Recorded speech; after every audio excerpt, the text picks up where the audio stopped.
Selamat siang, salam sejahtera untuk kita semua. Pertama-tama, marilah kita panjatkan kehadirat Tuhan Yang Maha Esa, karena atas berkat dan bimbingannya, kita semua dapat berkumpul di tempat ini dalam keadaan sehat walafiat. Perkenankan saya untuk menyampaikan pidato singkat dalam bahasa Indonesia dengan tema Kendala Pembelajaran Daring di Masa Pandemi COVID-19.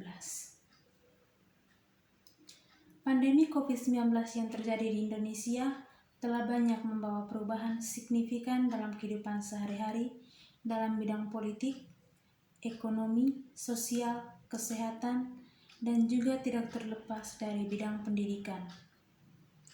Sejak bulan Maret tahun 2020, sebagaimana yang kita tahu, aktivitas pembelajaran daring yang satu-satunya alternatif yang diberikan oleh Kementerian Pendidikan dan Kebudayaan dengan dikeluarkan surat edaran Mendikbud nomor 4 tahun 2020 tentang pelaksanaan kebijakan pendidikan dalam masa darurat penyebaran COVID-19.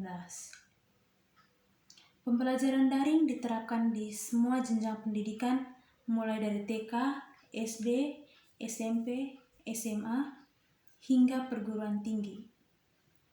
Hal ini menimbulkan banyak hambatan karena notabene-nya pembelajaran daring sangat berbeda jauh dan aktivitas belajar dan mengajar tatap muka secara langsung. Hadirin yang terhormat, hambatan atau kendala yang ditemukan dalam pembelajaran daring di masa pandemi COVID-19 tentunya sangat beragam. Hambatan tersebut diantaranya yang pertama, belum meratanya internet dan teknologi di Indonesia. Dengan sistem daring tentunya membutuhkan jaringan yang bagus dan juga harus mempunyai teknologi seperti smartphone.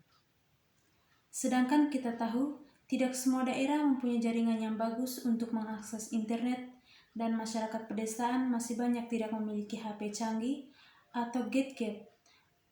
Kedua, masih banyaknya guru atau Bapak Ibu dosen yang mempunyai keterbatasan dalam mengoperasikan teknologi dalam mengajar. Terlebih, guru atau Bapak Ibu dosen yang sudah terbilang tua akan sangat susah dalam memberikan pembelajaran daring. Permasalahan seperti ini tentunya menjadi hambatan dalam proses pembelajaran. Yang ketiga, tidak tercapainya kompetensi dasar yang harus dicapai dalam kurikulum pendidikan. Dengan pembelajaran daring, para Bapak Ibu guru serta dosen tidak mengetahui seberapa besar kompetensi yang dicapai oleh siswa maupun mahasiswa. Tentunya dengan pembelajaran tatap muka secara langsung, seorang Bapak Ibu guru maupun dosen bisa mengetahui pemahaman siswa maupun mahasiswa-mahasiswi yang diberikan dalam hal ini berbanding terbalik dengan pembelajaran daring. Hadirin yang saya hormati, tidak hanya itu, pembelajaran daring juga sangat berpengaruh terhadap psikis siswa maupun mahasiswa-mahasiswi. Dengan pembelajaran daring, tugas yang diberikan oleh pendidik seakan bertubi-tubi mengejar deadline. Dengan banyaknya tugas, anak tentunya akan merasa tertekan dan tidak merasakan kebebasan dalam hal belajar, akan berimplikasi pada rasa bosan untuk mengenyam pendidikan, belum lagi pembelajaran daring yang terkesan lebih monoton atau membosankan.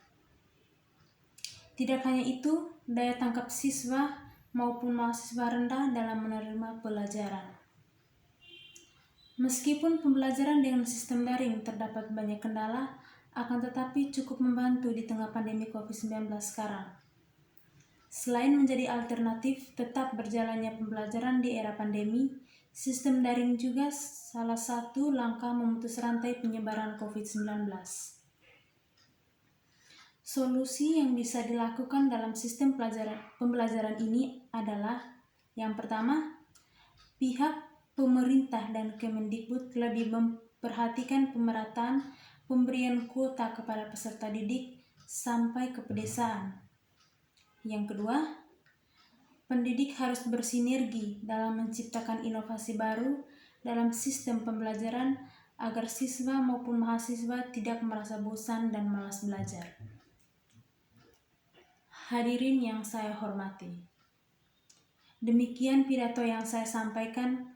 Mari kita bersama-sama bersinergi untuk memutuskan rantai penyebaran COVID-19 dan meningkatkan sistem pembelajaran daring di masa COVID-19. Semoga apa yang saya sampaikan memberikan manfaat bagi kita semua. Mohon maaf apabila terdapat kesalahan dalam menyampaikan pidato dan kata-kata yang tidak berkenan. Salam sehat, sekian dan terima kasih.